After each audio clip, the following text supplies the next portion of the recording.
반가. 공인중개사법 박용덕입니다. 최근 19년 기출문제 해설 강의, 이번 시간은 33회 5번 문제부터 살펴보겠습니다.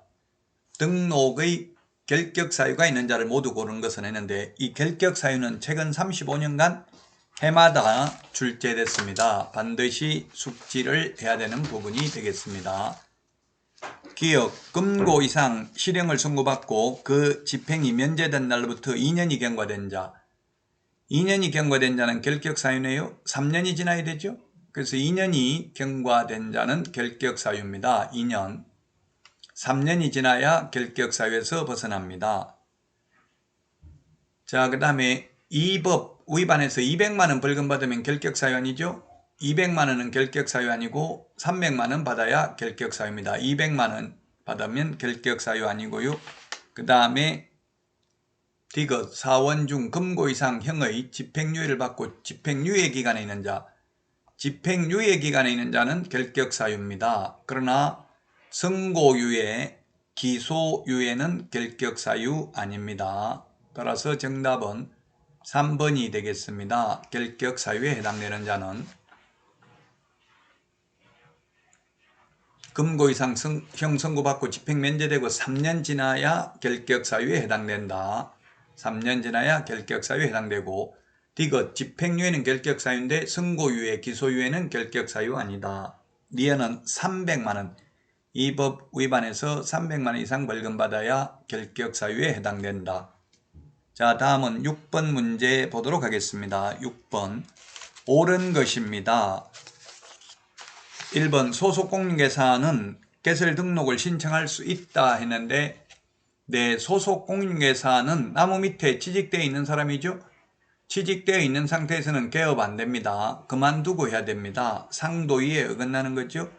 그래서 6번에 1번 틀렸고요. 2번은 법인인 개업공개사는 중개업과 개업공개사를 대상으로 한 중개업의 경영기법 및 경영정보 제공 업무를 함께 할 수 없다 했는데, 겸업할 수 있습니다. 법제 14조에 규정되어 있습니다. 개업공개사를 대상으로 경영기법 및 경영정보 제공할 수 있습니다. 공인중개사 대상이 아니라 개업공개사 대상이라는 점을 유념하셔야 되겠습니다. 자, 그 다음에 3번입니다. 법인인 개업공개사가 등록한 전 관할구역 외의 지역에 분사무소를 두기 위해서는 허가받아야 된다 했는데, 허가받는 게 아니고 신고합니다. 신고. 분사무소 설치 신고하면 되겠습니다. 허가받아야 된다. X. 신고하면 된다. 자, 그 다음에 이동용이한 임시중개시설물 뜻다방 설치할 수 없습니다. 그래서 이 어떠한 경우에도 뜻다방 설치하게 되면 이중사무소와 처벌 규정이 똑같습니다. 1년 이하의 징역이나 1,000만 원 이하의 벌금에 처하며 또한 등록을 취소할 수 있습니다. 그래서 답은 5번이 되겠습니다. 개업공개사는 의뢰받은 중개사물에 대한 표시광고에 중개보조원에 관한 사항을 명시해서는 아니 되고, 보조원을 명시하게 되면 100만 원 이하의 과태료 대상이 되겠습니다. 명시해야 되는 것 성명, 소연 등 우리 암기 프린트 25번에 있죠? 소면, 종가형, 총사반, 계계, 입주관 이런 식으로 암기했습니다. 암기 프린트 25번 맨 밑에 있으니까 정리하시면 되겠고요. 자, 다음은 7번 문제 보도록 하겠습니다.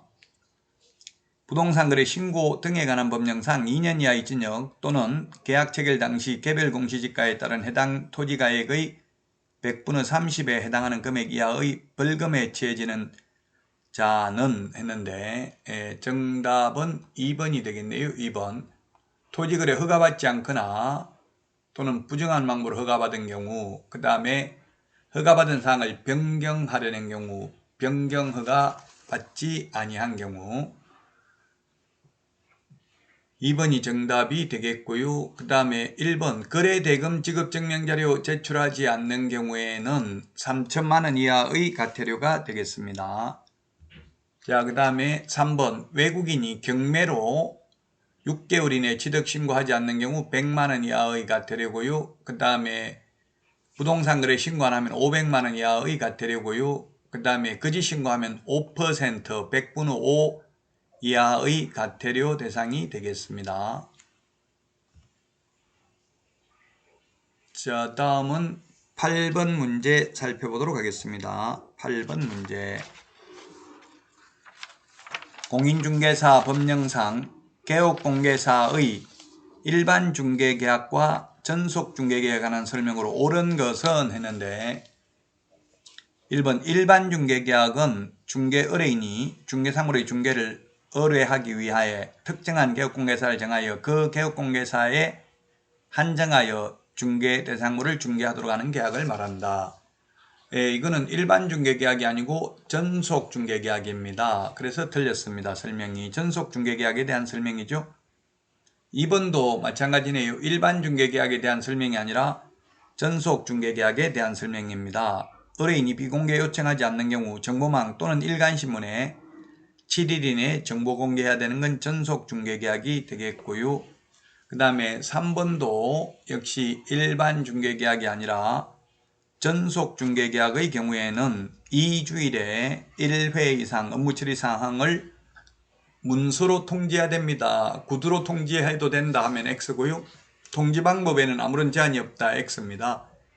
일주일에 2회가 아니라 2주일에 1회 이상, 코미디언 2주일을 생각하시면 되겠죠.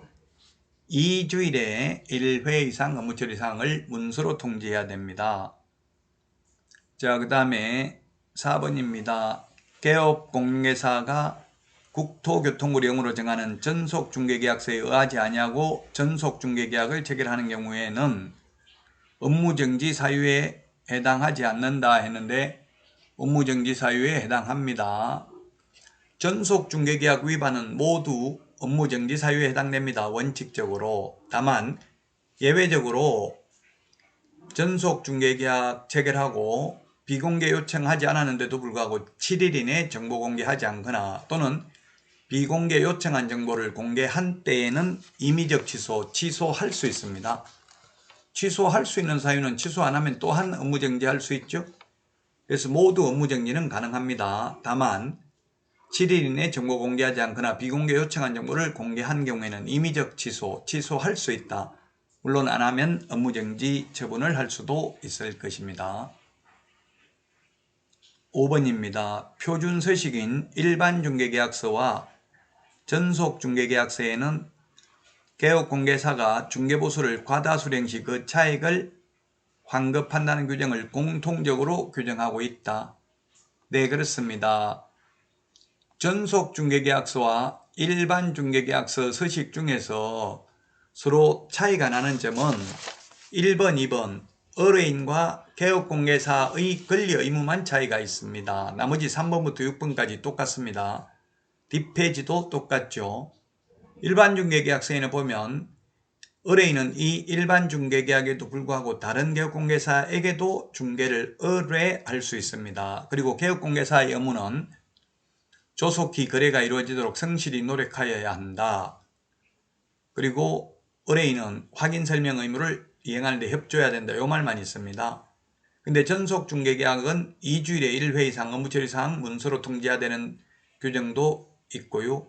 그 다음에 또 전속중개계약의 경우에는 위약금 지불해야 되는 경우도 있습니다. 의뢰인의 경우. 전속을 맺은 개업공개사 외의 개업공개사에게 중개를 의뢰하여 거래가 이루어지면 중개보수에 해당하는 위약금을 지불해야 된다. 이런 점이 차이점입니다. 즉 1번, 2번 개업공개사와 의뢰인 간의 권리 의무만 전속중개, 일반중개계약서와 차이가 있고 나머지는 전속중개계약서, 일반중개계약서 두 개 서식이 똑같습니다. 자, 이번 시간 여기까지 하고 다음 시간에 찾아뵙겠습니다. 구독, 좋아요, 알림 설정해 주시면 감사하겠습니다. 안녕히 계십시오. 안녕.